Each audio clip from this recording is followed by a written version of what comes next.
नमस्कार, मैं हूं आपके साथ सोनिया चौहान। राम राम हरियाणा में आप सभी का स्वागत है। रुक करते हैं खबरों की ओर।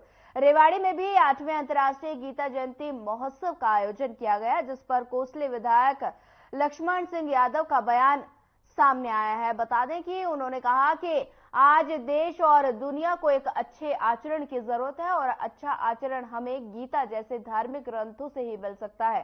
साथ ही उन्होंने गीतापुरम में प्रदर्शनी का अवलोकन कर गीता और हरियाणवी संस्कृति से परिपूर्ण सांस्कृतिक कार्यक्रम का भी लुत्फ उठाया और इस दौरान पत्रकारों से बातचीत करते हुए लक्ष्मण यादव ने उपराष्ट्रपति की मिमिक्री के मुद्दे पर भी अपनी बात रखी।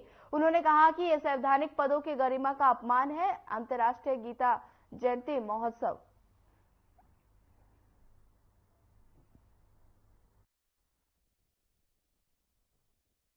सबसे पहले तो मैं गीता जयंती का 8वां जो वर्ष है हरियाणा वासियों को बधाई दूंगा और साथ में अपनी सरकार का धन्यवाद करूंगा आदरणीय मुख्यमंत्री जी का, अब उन्होंने इतना बड़ा स्टेप जो लिया है। भले ही लोग कुछ भी कहें, लेकिन आज उसकी महत्वता लोग समझ रहे हैं और आज उसकी बहुत ज़्यादा जरूरत भी है। समाज को आज आचरण की जरूरत है, दुराचरण की नहीं है। और वो हमें हमारे ग्रंथों से, हमारे ये वेदांत से ही हम सीखने को मिलता है, हमारे सनातन से ही सीखने को मिलता है। और आपने देखा भी है कि जो सनातन में है वो कहीं किसी धर्म में उस तरह का नहीं है वर्णन। सनातन तो हमें कहता है जी और जीने दो, और सनातन को लोग मजाक लेते हैं कि सनातन तो डेंगू है। मैं उनको कहना चाहता हूँ सनातन डेंगू नहीं है, डिवाइन है। सनातन रोग नहीं है, योग है। और सनातन आपको पता है कि समस्या नहीं है, समाधान है। उनको ये समझ लेना चाहिए, क्योंकि दुनिया जब से बनी है, बल्कि विशेषकर हमारे देश में, तो सनातन के से ही इतना बड़ा कंट्रोल हो रहा है। कर्म के सिद्धांत को दुनिया के हर कोने में पहुंचाने का कार्य गीता जयंती समारोह के माध्यम से किया जा रहा है, जिसमें हरियाणा सरकार हर जिला स्तर पर इन समारोह का आयोजन कर गीता के पाठ को जन जन तक पहुंचाने का कार्य कर रही है। क्योंकि गीता का उपदेश हरियाणा के पावन धरती कुरुक्षेत्र से भगवान श्री कृष्ण 5160 वर्ष पहले दिया था। भिवानी में आयोजित गीता जयंती समारोह में मुख्य अतिथि के तौर पर पहुंचे हरियाणा के कृषि एवं पशुपालक मंत्री जेपी दलाल ने कहा कि गीता हमें कर्म के सिद्धांत सिखाती है, हमें जीवन जीने की कला पता चलती है और बता दें कि सिद्धांतों को अपनाकर उन्नति कर सकता है।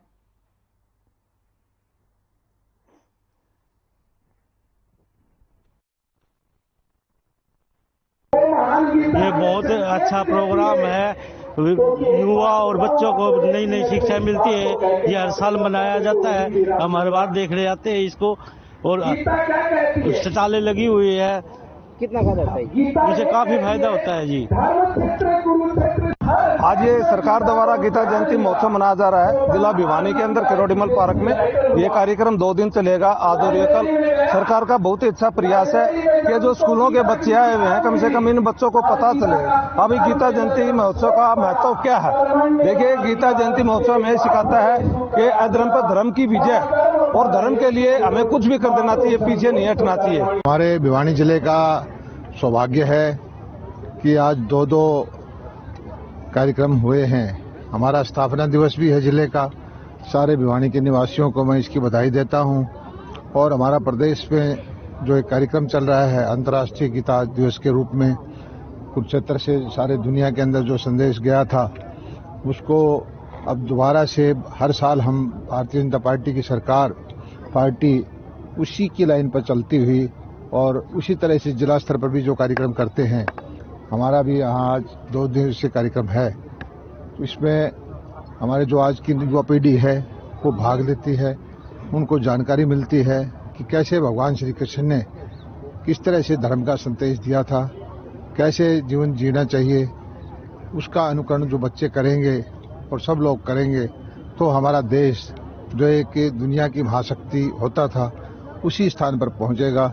और गीता का हरियाणा सरकार की तरफ से जो कार्यक्रम होते हैं, उससे सारी दुनिया में दोबारा प्रचार प्रसार हुआ है। मेरा नाम मनीष गोयत है जी। हम पशुपालन विभाग में कार्यरत है जी, लेकिन हमारी भी यहाँ स्टॉल लगी हुई और विभिन्न डिपार्टमेंटों की अलग अलग स्टॉल लगी हुई है, उन पर भी हमने जाके देखा है जी।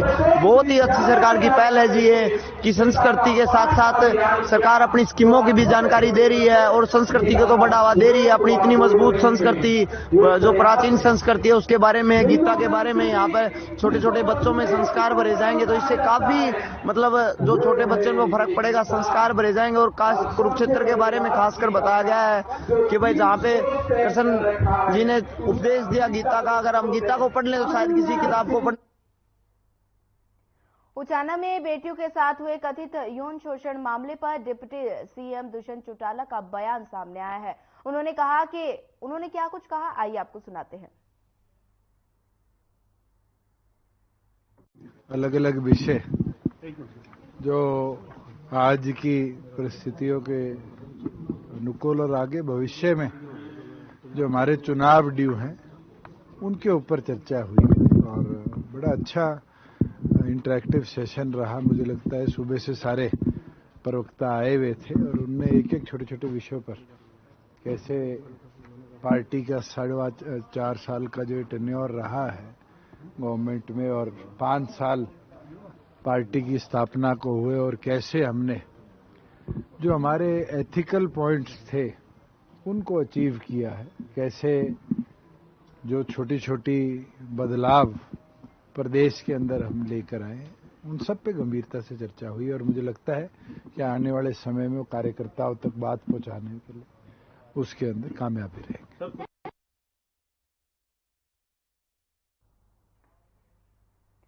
सदन में 146 विपक्षी सांसदों के निलंबन से नाराज होकर शुक्रवार को झज्जर में कांग्रेस सड़कों पर उतर गई है और पूर्व मंत्री गीता भुक्कल के नेतृत्व में कांग्रेस कार्यकर्ताओं ने झज्जर में केंद्रीय सरकार के खिलाफ जमकर प्रदर्शन किया।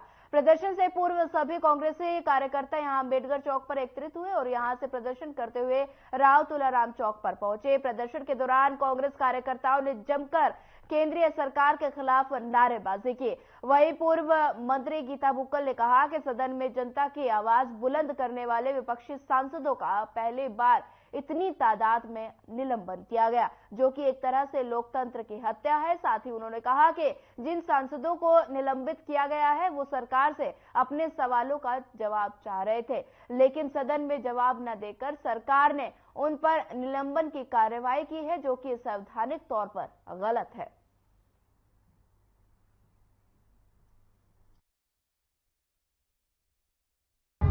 कांग्रेस ने मजबूती के साथ हमेशा नीतियों को लेकर आवाज उठाने का काम किया है।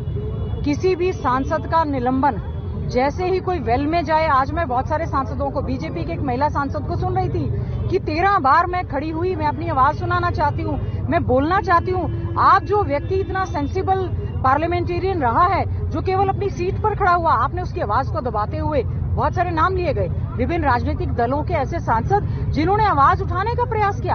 आपने मुद्दे, आप कम से कम जिस समय देश में कानून, क्योंकि ये विधायी संस्थाएं हैं, जो चुना हुआ सांसद है या विधायक है, चाहे राज्यसभा का चाहे लोकसभा का है, कोई जब देश में आप कानून बना ले, आपने देखा होगा क्रिमिनल, इस पे सीआरपीसी पे कानून आया, इस पे आज बहुत सारे कानून बने हैं जिस पर कुछ अमेंडमेंट आनी थी और कुछ कानून बनने थे। आप कैसे समझते हैं उस देश में कानून में परिवर्तन हो रहा है और उसमें विपक्षी सांसदों को बिना आपके चर्चा के, उनके निलंबन के, बीजेपी का कहने का क्या है, बीजेपी का एक सांसद भी ना उनके मंत्री तैयारी से आते हैं ना उनके सांसद तैयारी से आते हैं, वो तो यस नो। बीजेपी के सांसद से, आप अरविंद शर्मा से जो यहाँ से सांसद हैं, आप पूछ लेना कितने बिल पास हुए और आपने कितनी बार, वहां पर तो विपक्ष नहीं था। इन्होंने उसको यस में भी नहीं पता कि किस चीज पे यस कर गए, नो किस चीज पे नो कर गए। विपक्षी सांसदों को बाहर निकालकर इस प्रकार से बिल पास करवाना, मैं समझती हूँ देश की परंपरा के लिए अच्छा नहीं है। हमारे कांग्रेस पार्टी के सबसे वरिष्ठ हमारे नेता हैं, इन्होंने सभी, देखिए मैं मीडिया के बंधुओं से केवल एक बात कहना चाहती हूँ, हमारे ऐसा है, इन्होंने सारा समय देखा है, इन्होंने सारा हमारे सभी साथ।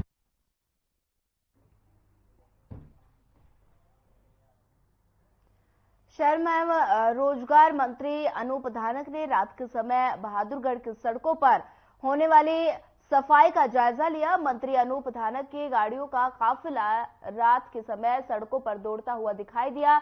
अनूप ने न सिर्फ सड़कों पर होने वाली साफ सफाई की व्यवस्था का जायजा लिया, बल्कि सेक्टर 9 में स्थित महर्षि दयानंद पार्क में भी व्यवस्थाओं का जायजा लेने पहुंचे।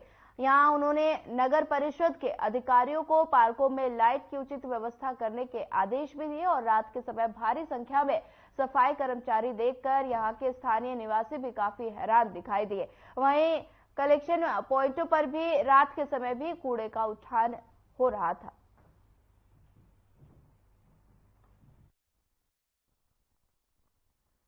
निरीक्षण किया सफाई अभियान को लेकर के लगातार इंस्पेक्शन चल रही है, सरप्राइज इंस्पेक्शन, और सीएम साहब के आदेश है कि पूरे नगर निगम में, नगर परिषद में, नगर पालिकाओं में जा करके अपनी सफाई की व्यवस्था हमारे जो मंत्रीगण हैं, चाहे हमारे एमपी साहब हैं, चाहे विधायकगण हैं, वो सारे संस्था अपनी अपनी जिनकी जिम्मेवारी लगाई वो देखने का काम कर रहे हैं। और अधिकारियों को निर्देश दिए गए हैं कि जो सफाई के प्रति जो हमारी सरकार है वो पूरी तरह से दुरुस्त करवाने के लिए प्रयास में है। भिवानी के हनुमान ढाणी स्थित हनुमान जोहड़ी मंदिर धाम में देर रात बिजली मंत्री रणजीत चौटाला ने पहुंचकर पूजा पाठ किया और बता दें कि इस दौरान पत्रकारों से बातचीत करते हुए उन्होंने कहा कि पूरे भारत में संपूर्ण भारत यात्रा चल रही है, जिसके तहत लोगों को हर तरह की सुविधाएं पहुंचाई जा रही है। सरकार की नीतियां लोगों तक पहुंच रही है। वहीं दूसरी तरफ देश में गीता जयंती महोत्सव को लेकर देश में तैयारी में लगा है। सरकार की तरफ से बड़े उत्साह के साथ गीता जयंती महोत्सव मनाया जा रहा है। पूजनीय स्थान है, सब लोग यहाँ से पूरे प्रदेश में, पूरे देश में लोग लगे हुए हैं। मेरा सौभाग्य है कि मुझे आज के दिन यहाँ आने का मौका मिला। इससे पहले देवसर मंदिर में गए, अखंड भारत माता का मंदिर बन रहा है, उसमें जाने का दिन में कभी आदमी को समय में कोई ऐसा समय मिले तो मैं अपना सौभाग्य और खुशकिस्मती समझता हूँ। यहाँ महाराज के पास पहले भी मेरा दूसरी बार आना हुआ है, पर शायद गलती नहीं कर रहा तो तीसरी बार है, आपको भी ध्यान नहीं, तीसरी बार आया मुझे, पहले अरुण जी के साथ आया।